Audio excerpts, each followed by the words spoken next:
¿Qué tal? ¿Cómo están? Otra vez nos juntamos para compartir la palabra de Dios. Qué bueno es tener este tiempo, como siempre decimos, para dedicar unos minutos a ver lo que Dios nos está diciendo. Seguimos estudiando el libro de los Salmos. Hoy nos toca ver el capítulo 50 para sacar una conclusión, para redondear el concepto del capítulo. Leandro nos decía días atrás que los primeros versículos nos hablan de un Dios que es juez. Y la pregunta que nos hacía era, ¿estás preparado para el juicio? Tito y Mariano eh, nos- los días siguientes nos hablaban de la alabanza y lo que implica un sacrificio de alabanza, no una alabanza cualquiera, sino algo hecho a conciencia, no mecánico, que es lo que Dios quiere de nosotros.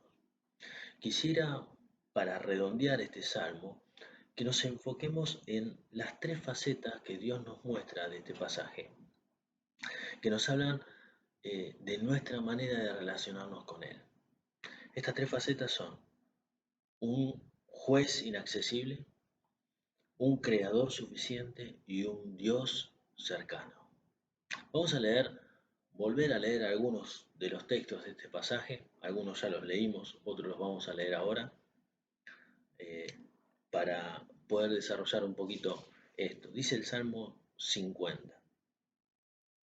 El Dios de dioses, Jehová, ha hablado y convocado la tierra, desde el nacimiento del sol hasta donde se pone. Versículo 3. Vendrá nuestro Dios y no callará. Fuego consumirá delante de él y tempestad poderosa le rodeará. Convocará a los cielos de arriba y a la tierra para juzgar a su pueblo. Juntadme mis santos los que hicieron conmigo pacto con sacrificio, y los cielos declararán su justicia, porque Dios es el juez.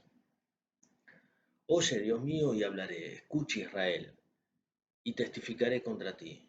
Yo soy Dios, el Dios tuyo. Dice el versículo 9, no tomaré de tu casa becerros ni machos cabríos de tus apriscos, porque mía es toda bestia del bosque y los millares de animales en los collados. Conozco a todas las aves de los montes y todo lo que se mueve en los campos me pertenece. Si yo tuviera hambre, no te lo diría a ti, porque mío es el mundo y su plenitud. ¿He de comer yo carne de toros o beber sangre de machos cabríos?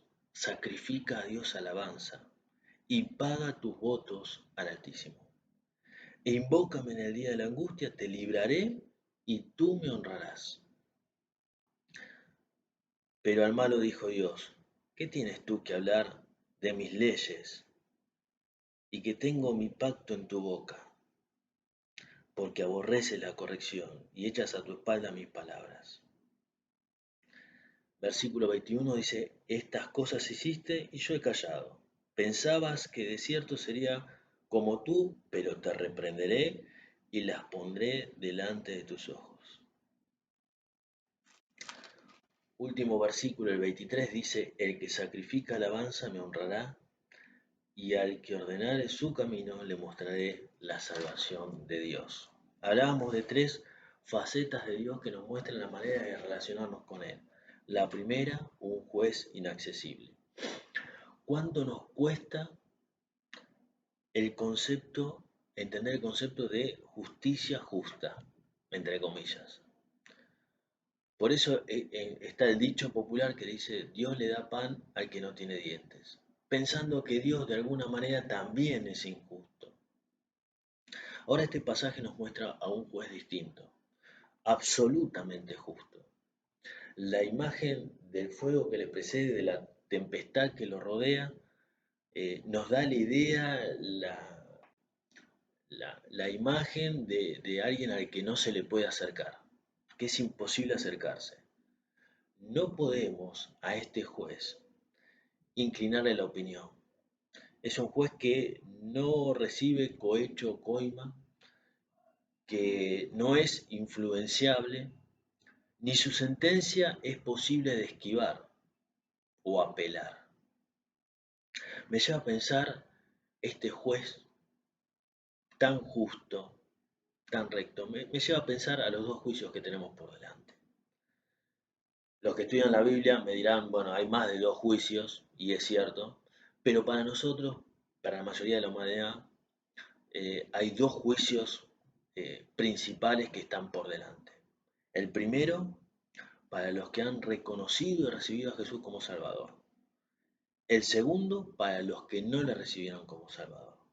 Y esto es lo que separa a un grupo del otro. No la moral, no las obras que hayamos hecho, ni siquiera la religión que tengamos. Dice la Biblia en 1 Timoteo capítulo 2 y el versículo 5 que hay un solo mediador entre Dios y los hombres, que es Jesucristo, hombre, el cual se dio a sí mismo por todos nosotros. Por eso es el único mediador, porque Él se dio a sí mismo como ofrenda ante Dios por cada uno de nosotros. Pero también dice Juan en el capítulo 1, a todos los que le recibieron, a los que creen en su nombre, le dio la potestad de ser hechos hijos de Dios. Por eso, en esto se separa la humanidad, entre aquellos que recibieron a Jesús como Salvador y aquellos que no le recibieron. Volvamos a los juicios, y decíamos que tenemos, este pasaje nos lleva a pensar en los dos juicios que tenemos por delante. El primer juicio son para aquellos que han recibido a Jesús como Salvador. Dice 2 Corintios 5, versículo 10, que todos vamos a compadecer ante el tribunal de Cristo. Y ahí se van a juzgar nuestras obras, aunque no será para condenación, no será un juicio de condenación. Gracias a Dios, leemos en Romanos capítulo 8, en el primer versículo, que ninguna condenación hay para los que están en Cristo Jesús. Por eso no va a ser un juicio de condenación, pero sí se van a juzgar nuestras obras. Y yo pensaba, si hoy Dios nos propusiera hacer una línea donde pusiera un parcial de nuestra vida y de cómo la desarrollamos, ¿cómo daría esa cuenta? ¿Cómo nos encontraríamos delante de Dios hasta hoy? No al final de nuestros días, hasta hoy. Si yo dijera, bueno, vamos a hacer un parcial, ¿cómo nos encontraríamos delante de Dios? ¿Cuál sería el resultado de ese juicio? Teniendo en cuenta siempre que delante de Dios no hay excusas. Nosotros estamos muy acostumbrados a poner excusas, hice lo mejor, no tuve la capacidad, no tuve tiempo, fue culpa de otro, eh, y esperamos que los demás los crean y hasta que se compadezcan de nosotros. Bueno, delante de Dios no va a haber excusa. Y repito la pregunta que nos hacía días atrás Leandro. ¿Estás preparado para esto? ¿Cómo daría si hoy Dios dijera, bueno, hacemos una prueba? ¿Cómo daría? ¿Cómo sería este tribunal parcial de lo que viviste hasta hoy? Dios, un juez justo. Pero hay un segundo juicio y es precisamente para aquellos que no creyeron en Cristo como Salvador, que rechazaron el sacrificio que Jesús hizo por nosotros, por vos y por mí. Eh, y la Biblia lo llama Apocalipsis capítulo 20, el gran trono blanco. En el común popular, el llamado juicio final. Pero en este juicio, a diferencia del anterior, todos están condenados. Y están condenados previamente porque no han creído en el nombre del Señor Jesucristo. Ahí también lo dice en Juan capítulo 3. Precisamente acá van a estar los que no se prepararon. Por eso vuelvo a hacer la misma pregunta, porque acá tampoco van a valer las excusas. ¿Estás preparado para uno o para el otro? Si no estás preparado para el segundo es porque no creíste en Cristo Jesús, porque si creíste en Cristo Jesús el segundo no es para aquellos que creyeron. Y si creíste, no importa los años que tengas de creyente, te vuelvo a hacer la pregunta. ¿Estás preparado? Hay un paréntesis en este salmo que está desde el versículo 16 al 22 sobre aquellos que no se prepararon, que no tomaron en cuenta esto. que dijeron, bueno, Dios no es tan justo, es como uno de nosotros. Y termina diciendo, van a terminar en la destrucción, van a terminar mal. Volvemos a la pregunta, ¿estás preparado? Dios quiera que podamos tomar conciencia de quién es este juez que no juzga como solemos juzgar nosotros. Pero también decíamos que hay otra faceta y es un creador suficiente. Así como inconscientemente pensamos que Dios como juez es similar a lo que nosotros conocemos. Y a veces actuamos en base a eso, como si pudiéramos saltear esta parte. A veces también pensamos que Dios en muchas cosas es similar a nosotros y tiene las mismas necesidades que nosotros y necesita de nosotros. Y a veces pensamos que esto es así, que Dios está necesitado de nosotros. Los versículos son muy gráficos. Los versículos del 7 al 12 son muy gráficos tocante a esto. Y Dios pareciera que le dice, todo lo que vos pensás que me estás dando, en realidad es mío. Eh, Pablo dice a los colosenses, en el capítulo 1 y en el versículo 16, todo fue creado por medio de Él y para Él. Todo, todo fue creado por medio de Él y para Él. Y es tan autosuficiente que dice que si necesitaría algo, aunque Dios no come, dice, si necesitaría comer, no se lo pediría a ustedes. David tenía muy claro este concepto de que todo le pertenecía a Dios. Y David había copiado gran cantidad de materiales para hacer el templo más fabuloso de la historia. Y David podría haberse enorgullecido de esto, porque era incalculable el costo de ese templo, proyectado de ese templo. La calidad de los materiales que había juntado era millonadas y millonadas de dólares actuales, incalculable. Algunos hablan de 2.000 millones de dólares, pero era algo que David lo podría haber utilizado a su favor y sin embargo dice en Primera Crónicas 29, todo es tuyo y de lo recibido de tu mano te damos. A veces nos relacionamos con Dios a través de lo que le damos. Llámese ofrenda, llámese servicio, y pensamos que este es el tipo de relación que quiere Dios con nosotros. Y no estoy diciendo que eso esté mal, porque ambos son muy, muy necesarios y agradan a Dios. Pero Dios no quiere la relación a través de esto. En la buena parte que eligió María, ¿te recuerdan? En el relato donde estaba Jesús, María y Marta. Ahí dice que ella eligió la buena parte. En la buena parte que eligió María no estaba ni la ofrenda ni el servicio. Estaba Jesús. Y solamente estaba Jesús. Era lo único que había. Era solo Jesús.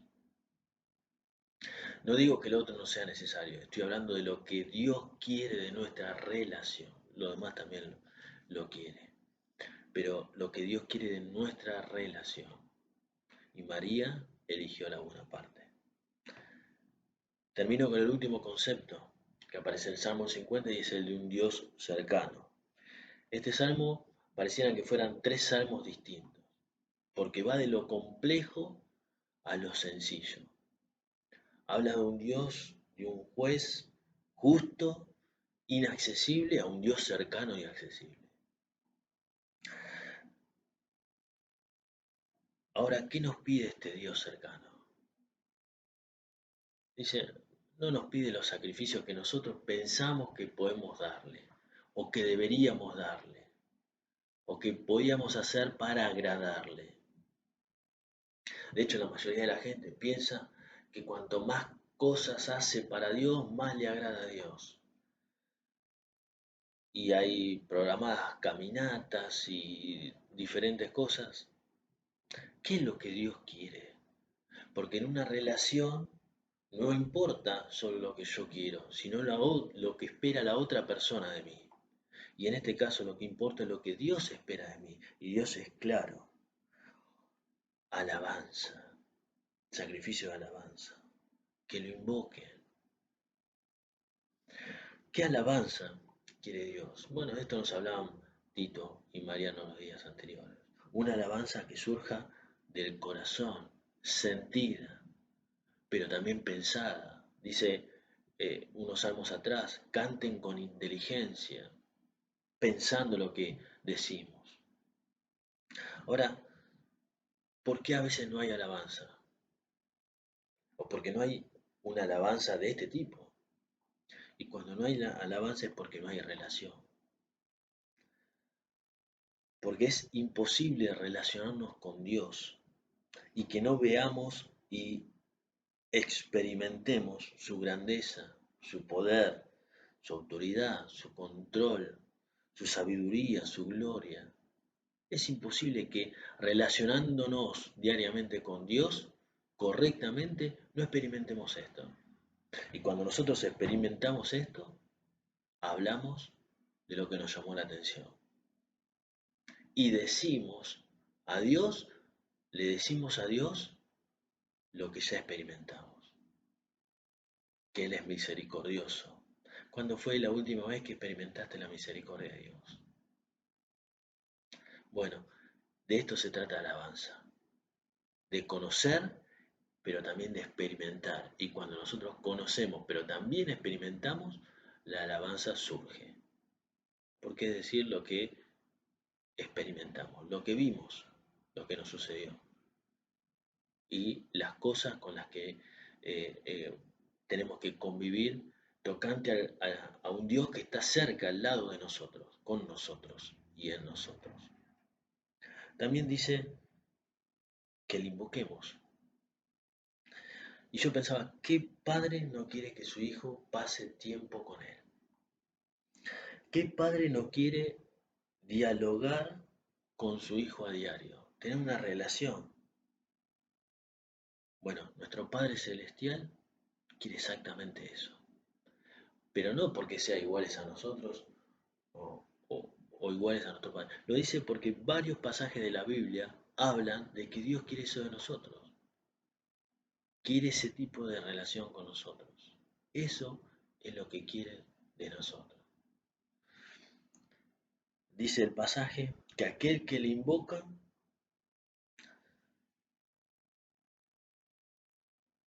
en el día de la angustia será librado. Y Él está cercano en todo tiempo. Él está cercano en el día de la angustia para librarnos, pero Él también está cercano en el día de la confusión para guiarnos. En el día de la necesidad está cercano para darnos. Él está cercano también en el día de la tristeza para consolarnos. Él está cercano en el día de la debilidad para fortalecernos. Y Él también está cercano en el día de la caída, pero no para juzgarnos, para levantarnos. ¿Tenés esta relación con Dios? ¿Tenés esta relación? Lo que Dios quiere de nosotros, la relación que Dios quiere con nosotros. ¿Tenés esta relación? Dios sí la quiere tener. Te invito a que en esta mañana reflexionemos sobre esto. Que si bien hay un juez justo que en un futuro nos va a juzgar y al que tenemos que dar cuenta,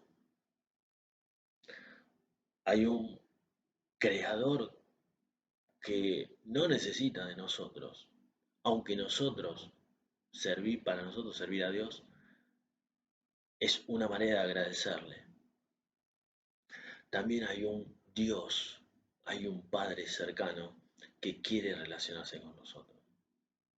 Que el Señor nos ayude a mezclar estas facetas de Dios y tenerlas presentes en nuestra vida y lograr tener esa relación que tanto le costó a Dios con nosotros. Que el Señor te bendiga.